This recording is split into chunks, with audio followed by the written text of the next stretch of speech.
যুক্তরাজ্যের লন্ডনে ঈদুল আজহার জামাতে অংশ নিয়েছেন বিএনপির ভারপ্রাপ্ত চেয়ারম্যান তারেক রহমান।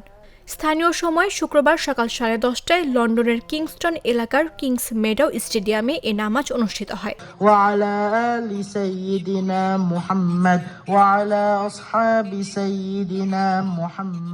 বিএনপির মিডিয়া সেলের পক্ষ থেকে এ তথ্য জানানো হয়েছে।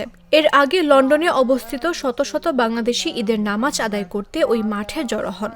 ঈদের নামাজ আদায়ের সময় তারেক রহমানের পাশে ছিলেন যুক্তরাজ্য বিএনপির সাধারণ সম্পাদক কয়সর এম আহমেদ ও জিয়াউর রহমান ফাউন্ডেশনের ইউরোপের সমন্বয়ক কামাল উদ্দিন প্রমুখ।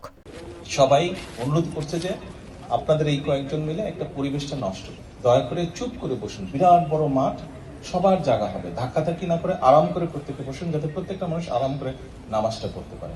আপনাদের হুড়োহুড়িতে আমাদের কমিউনিটি সহ দেশের একটা বেইজ্জতি, সেই জন্য ধৈর্য ধরে আর কথা বলার তো প্রয়োজন নাই। আপনি জায়গা না পেলে পিছনে চলে যান। ঈদ জামাতে অংশ নিতে বিএনপির বেশ কিছু নেতাকর্মী সেখানে আগে থেকেই উপস্থিত ছিলেন। একই জামাতে বিএনপি চেয়ারপারসন খালেদা জিয়ার দুই পুত্রবধূ ডক্টর জুবাইদা রহমান ও সৈয়দা শামিলা রহমানও উপস্থিত ছিলেন। নামাজ শেষে দেশ, জাতি ও মুসলিম উম্মার কল্যাণ কামনায় করা দোয়া মোনাজাতে অংশ নেন তারেক রহমান।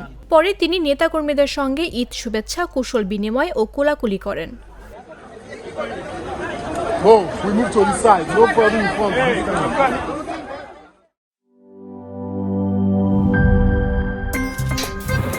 আমার একটা স্মার্ট সিদ্ধান্তে 25% গ্যাসের খরচ কমেছে। ভাবছেন কিভাবে?